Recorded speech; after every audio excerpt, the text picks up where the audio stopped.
Well, you must be Andrew Green. But despite wearing your ring of willpower, my will is greater than yours. But still, I want to give you a fighting chance, so throw everything you got at me. Meanwhile. Yeah, no. Not worth my money. What else we got on here? I just got a great idea.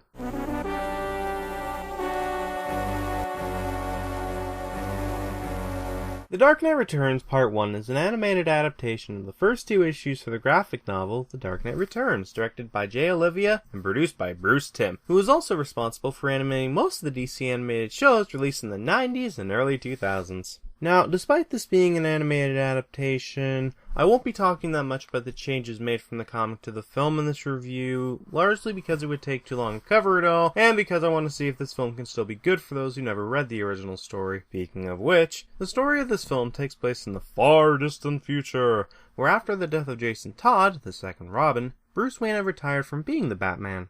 As for the other heroes in this universe, they were forced into retirement. Yeah, we know you guys have these special powers and are probably the only means of helping us from big threats, but yeah, you guys need to go into retirement. 10 years later, and now 55-year-old Bruce Wayne spends his middle-aged life driving cars, drinking booze, and talking with his old friend, Commissioner Gordon, who's going to be retiring soon. During a conversation, however, we find out that the city is overrun with crime, the Joker went into a catatonic state after Bruce retired, and a group known as the Mutants are terrorizing the citizens.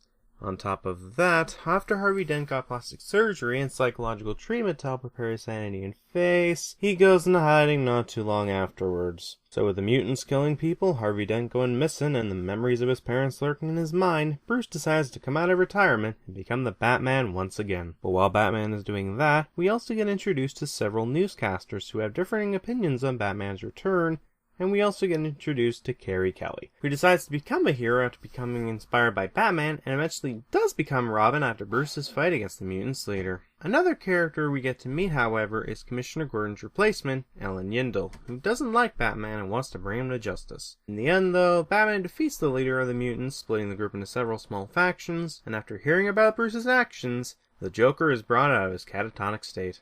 In terms of story, I think this is very solid. It does a good job with the exposition, only really utilizing it during the first few minutes of the film so that we can quickly get informed on what happened in the past. The pacing of this film is also handled very well. There weren't really any scenes where I could complain about it being rushed, nor were there any scenes that I felt overstayed its welcome.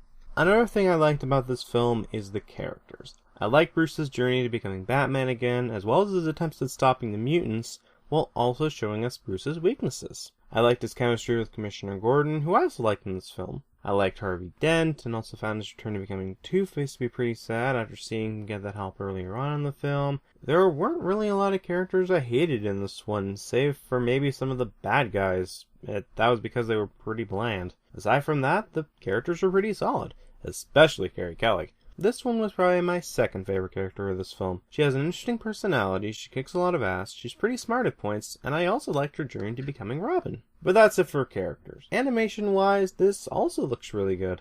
I like the coloring of this film, the backgrounds and effects look really good for a direct-to-DVD film, character models look good, the lighting is well done, and it's also very fluent, especially during the action scenes.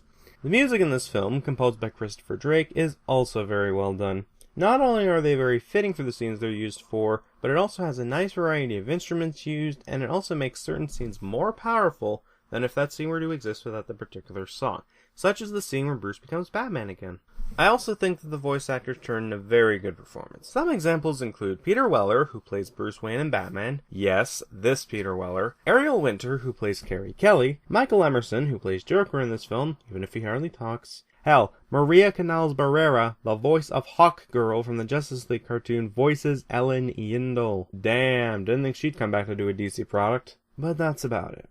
Overall, I think The Dark Knight Returns Part 1 is a very solid film. The story is solid, the characters are good, the animation is great, the music is great. If you're a fan of the DC animated movies, give this film a shot. Just as long as you can handle the dark tone at points, because yes, this film can get dark. Not Snyder levels of dark, since there are lighter moments in this film, but dark nonetheless. So that concludes this review. Thank you all for watching, and next time we meet, I'll be covering the second and final part of the Dark Knight Returns animated movie. Take care.